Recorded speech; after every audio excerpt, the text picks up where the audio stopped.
Today, I had the privilege of leading the PQ Amplified Leadership Workshop on the art of persuasion. And I wanted to share with you some tips. So when you are creating your presentation or you're having a one-on-one conversation, you can use these tips to persuade your target into going with your program, going with your service, or meeting with you again. Okay, are we ready? So the first one is the need. So if someone comes to me and they say, Yvette, I want to increase productivity. That is the need that they know that I can help them fulfill. So the first question that I would ask is, why is that important that we address now? They may say something like, well, I want to be more efficient with my time because I want to end my workday early. And then I would say something like, oh, I see that. That's understandable. Why, what is the reasoning behind that? So understanding why, keep asking why. And so with that exercise, maybe I'll find out that they want to coach their son's little league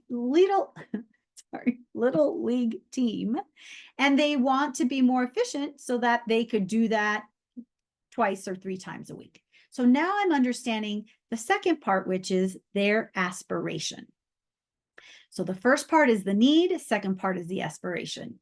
And then the third thing is, what is the key message that I want to take away or want them to take away after talking with me? And my key message for something like that would be, there is an ease and flow to increasing productivity. It doesn't have to be stressful.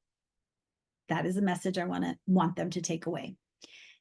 The third thing is, what are the objections that they are going to have to either working with me or joining a program or attending a workshop? They're probably going to say, I don't have time, which is what a lot of people would say in a situation like this. So I want to understand what their objections would be, and maybe I'll list 1, 2, or 3, so that I could bring it up first and overcome that objection. And so I would say something like, oh, you might be thinking that you just don't have any time to attend my workshop. But in reality, you will be saving time, because once you become aware of your saboteurs, then you can realize how they have been used against you in a way, right? So in reality, you do have time, and I will show you how you can have the time to perform efficiently, and so your saboteurs aren't taking over.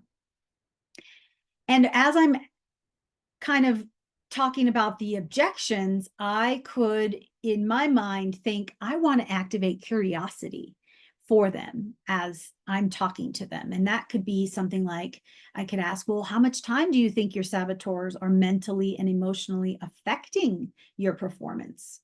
So now they're having to stop and think and be curious about that. Or what do you think the cost of these negative interactions with your clients or your colleagues or your spouse? What is that costing you in the long term?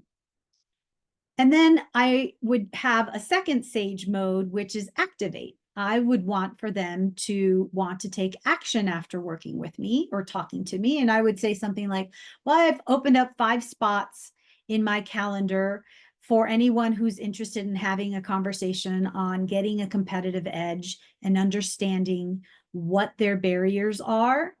And we could have a conversation on what your strengths are, and if we could be a good fit, I would provide you with some ideas for programs to working with me, so that they don't get mad if I'm, go into, hey, these are my programs. So there you have it. The idea that if you want to persuade someone, you have to understand their needs. You have to understand their aspirations. You have to have a key message that you want them to understand and to take away. You want to highlight an objection that you've heard from other people and that you know that they're going to say. And then you want to activate perhaps curiosity, one of the sage powers, but definitely activate. The second one would be activate. So if you want to put this together for your talk or your presentation, or just to have a conversation about it, you know how to reach me.